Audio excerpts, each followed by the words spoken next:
Olá, turma de sétimo ano, tudo bem? Depois da aula de ontem, eu espero que não tenha ficado nenhuma dúvida quanto àquela questão de identificar quando o artigo, quando um é artigo e quando ele está sendo empregado aí como numeral, tá certo? Então, temos aí a última questão para verificar isso. Mas acredito que depois da aula de ontem, praticamente não teve dúvida, certo? Uma dúvida que teve, eu espero que tenha sido esclarecida. Então vamos iniciar, certo?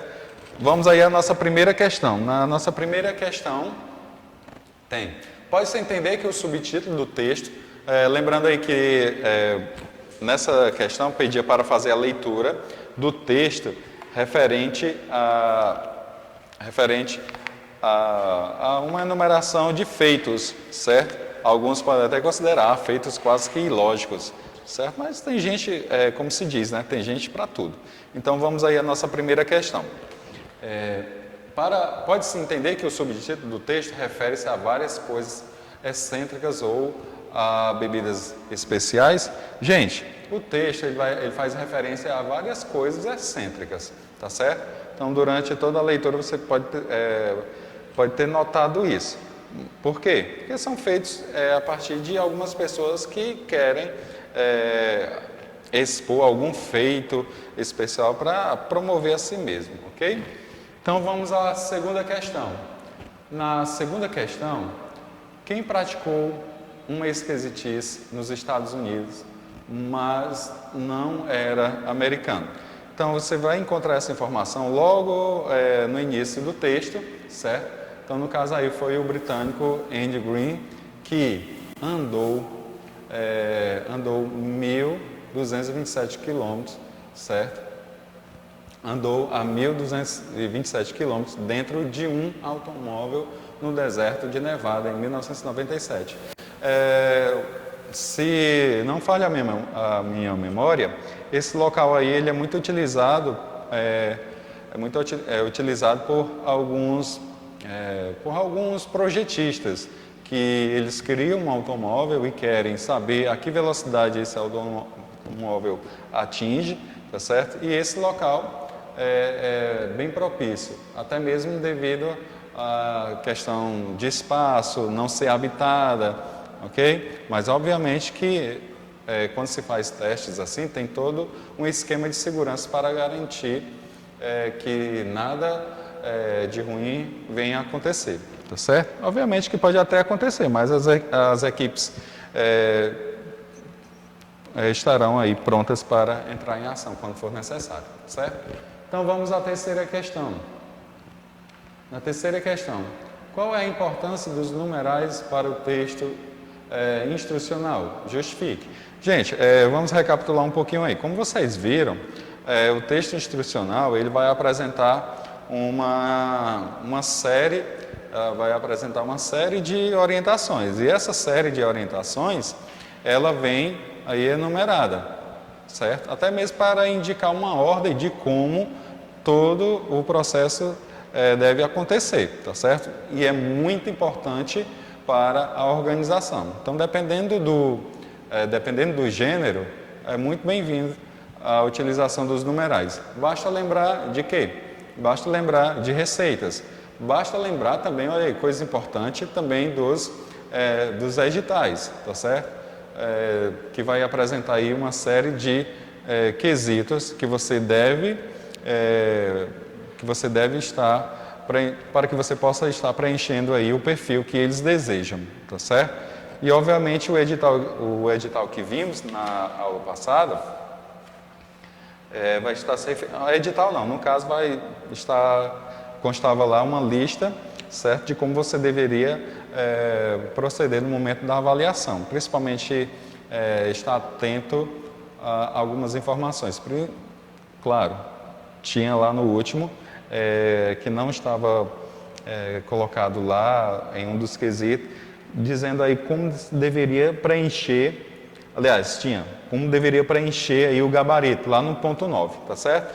Então, vamos lá. Nessa questão, qual é a importância dos numerais para o texto institucional? Ah, professor, ele só acompanha o substantivo. Não só isso, ele tem muito mais, ele é importante ele é importante por vários fatores. Vamos a eles. A importância dos numerais para o texto instrucional se dá em relação às medidas sem as quais não teríamos como seguir e fazer corretamente. Receitas, tomar remédios, montar algo que não sabemos montar, etc. Certo? Imagine você aí, vai fazer uma receita, não sabe como começar, não sabe qual seria o primeiro passo, o segundo passo, o terceiro e assim por diante. Imagine, se você começa a fazer um bolo, iniciando aí, acendendo o fogo do forno, sem nem mesmo ter preparado a massa, certo? Você provavelmente teria um prejuízo, porque isso aí a gente já faz quando já está tudo preparado, ok? Agora imagine, você está tomando uma medicação, e essa medicação ela é colocada aí, uma gota para cada quilo. Aí você não sabe quantos quilos você pesa. Imagine aí o estrago que você poderia fazer, certo? Então é muito importante essa questão da utilização dos numerais do nosso dia a dia, ok? Então, professor, eu coloquei diferente, não tem problema, aqui é só uma maneira como você pode estar respondendo, certo? Obviamente que você tem o seu jeito de responder, e se estiver de acordo com o que está sendo pedido no enunciado, a sua resposta, com certeza, ela estará correta. Tudo bem? Então, vamos adiante. Quarta questão. No texto lido, qual a importância dos numerais utilizados? Olha aí, quase... professor, parece com a terceira questão, mas as respostas, elas são diferentes, tá certo? Então, vamos a ela. Ela ajuda na organização do texto, numerando os tópicos apresentados, além de descrever quantidades, quilometragens e datas, tá certo?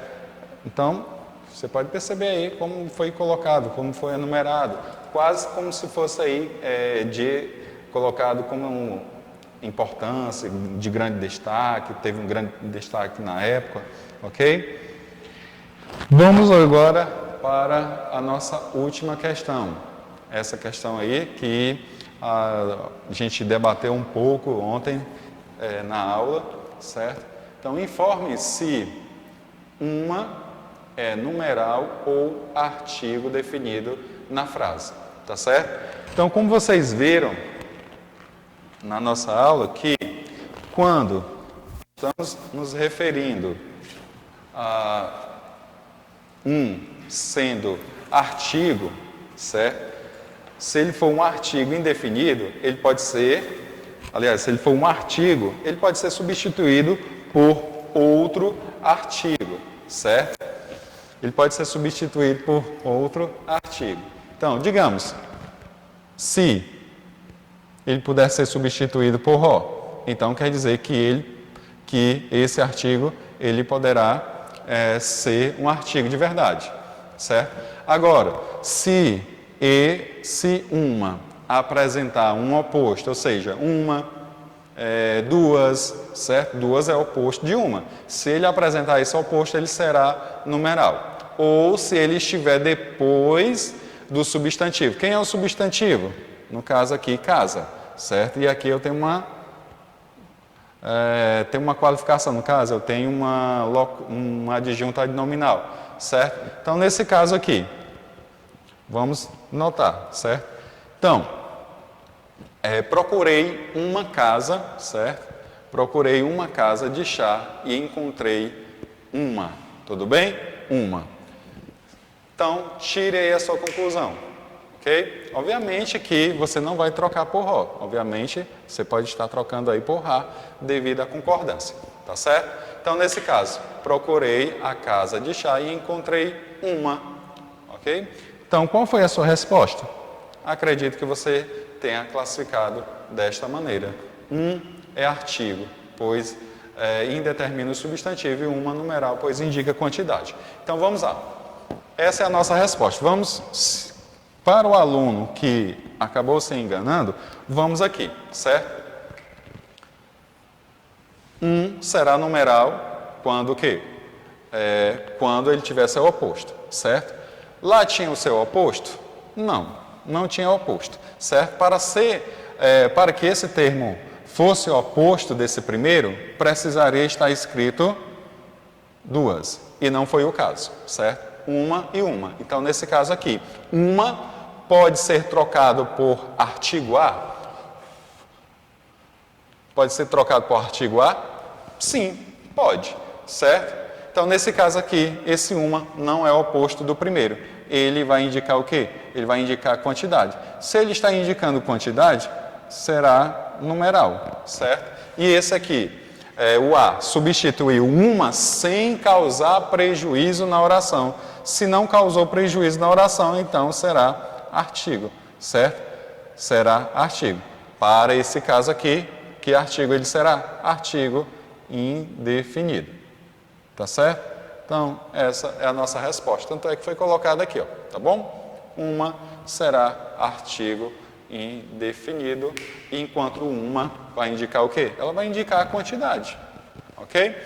Gente, é isso. Chegamos ao final. Só apagar aqui para encerrar bem bonito, ok? Então, chegamos ao final. Espero que você tenha acertado essa questão. Qualquer coisa durante o nosso encontro, diga qual foi a maior dificuldade, se ainda tem dúvida, que eu posso aí lançar novas atividades a fim de eliminar essa dúvida, ok? Então é isso. Tchau. Até a próxima aula.